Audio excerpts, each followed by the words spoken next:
Aloha mai kako, a Komamaita curtain call, a program of reviews and previews of the great art and artists on Maui and beyond. I'm Paul James Brown. Before I begin, in the interest of full disclosure, I have a part in Singing in the Rain, but due to its nature, I am on film in the show, so I feel I can still present a reasonably objective review.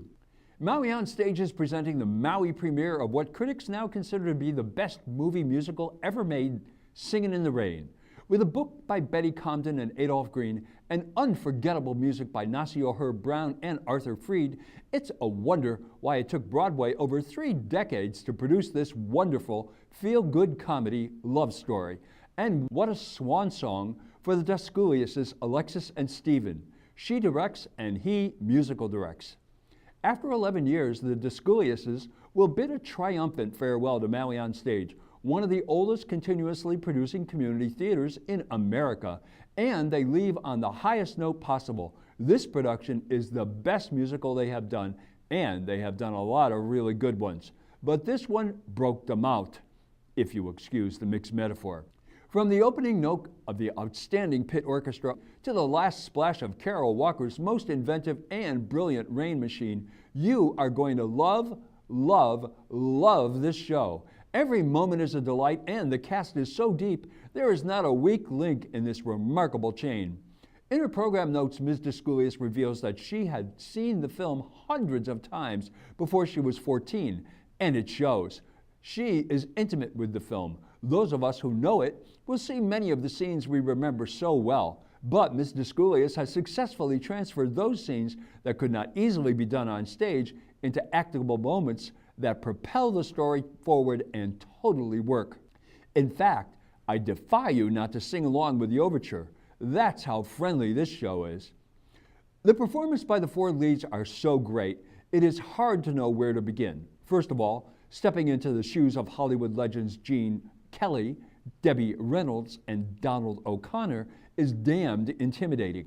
But Chris Kepler as Don Lockwood, Leah D'Souza as Kathy Selden, and John Galvin as Cosmo Brown are so up to the task.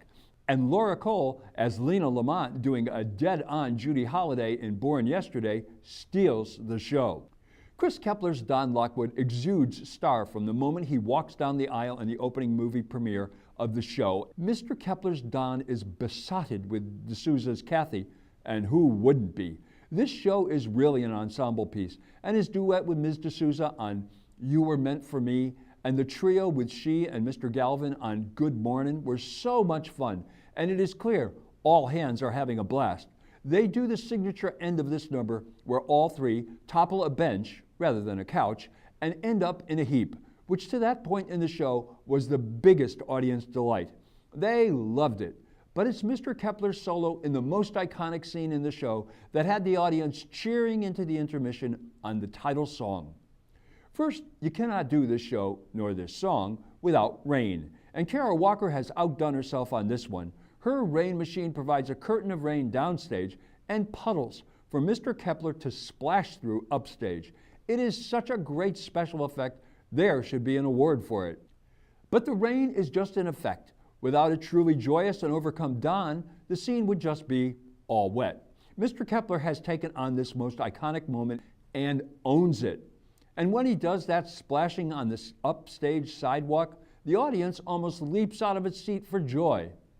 There are no surprises in this show, only one delight after another, as these scenes, most know so well, unfolded before the audience's delighted gaze. Ms. D'Souza's Kathy is perfect. She captures the arc of the character, looks great, give Vicki and Jesse Nelson the kudos for that, and she sings brilliantly. I have always admired the power of her Broadway quality belt, which she shows off in You Are My Lucky Star. But in this show, Ms. D'Souza unveils a fine chest soprano, which heretofore has remained unknown, in the second act on Would You. I never knew Mr. Galvin could dance, and when I mentioned that to choreographer Erin Kowalik, she informed me he couldn't. But when he got cast, he started to take classes and worked on the choreography until he blends in perfectly with the infinitely more experienced Mr. Kepler and Ms. D'Souza. In every dance number, Mr. Galvin looked relaxed and confident. He has always been an outstanding singer, and his big number, Make 'Em Laugh, was terrific. All three of these principals are outstanding, but Laura Cole, who has been so good for so many years, has topped everything she has done to date with her Lena Lamont. Her nasal New York delivery kept the audience in stitches for the entire show. Even when she is being terrible and doing awful things, she is hilarious. She creates a true savvy ditz who at nearly 6 feet tall is a leggy beauty who is thoroughly convincing as a Hollywood femme fatale. Her solo on What's Wrong With Me stole the show. She explored the full range of her considerable vocal chops in this song, and it was a true tour de force. Marcy Smith's Hedda Hopper-esque Dora Bailey provides the commentary for both premieres, and her outfits are red carpet worthy. Baron Burton also has a very nice scene in Beautiful Girl. John Williams is always a welcome addition to any cast, and his officious director Roscoe Dexter hits all the right notes.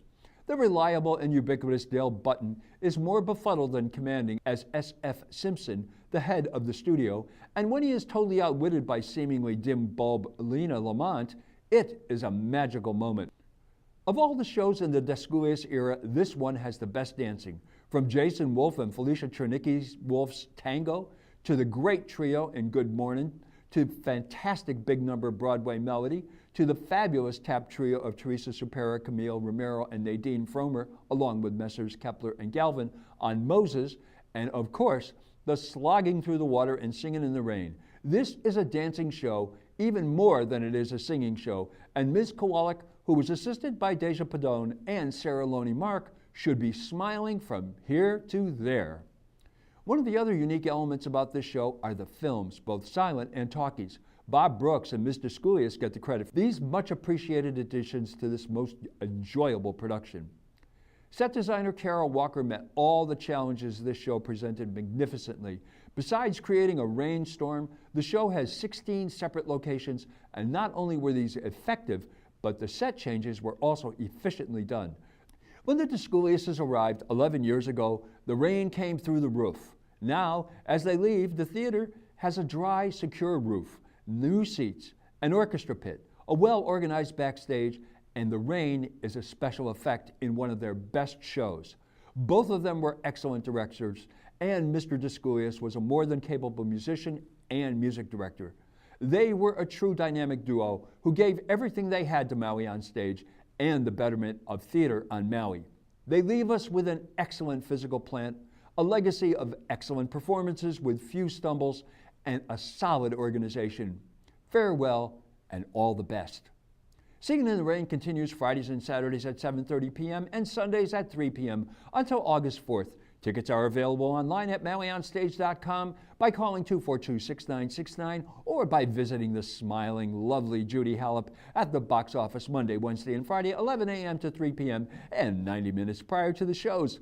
Get tickets. This is a great show. Don't miss it. Well, that's Curtain Call for this week. Next week, I'll have a review of Theater Maui's Oliver and Maui OnStage's Summer Youth Camp production of Disney's Beauty and the Beast Jr. Thanks for tuning in to Curtain Call. I'm Paul James Brown. Ahui ho.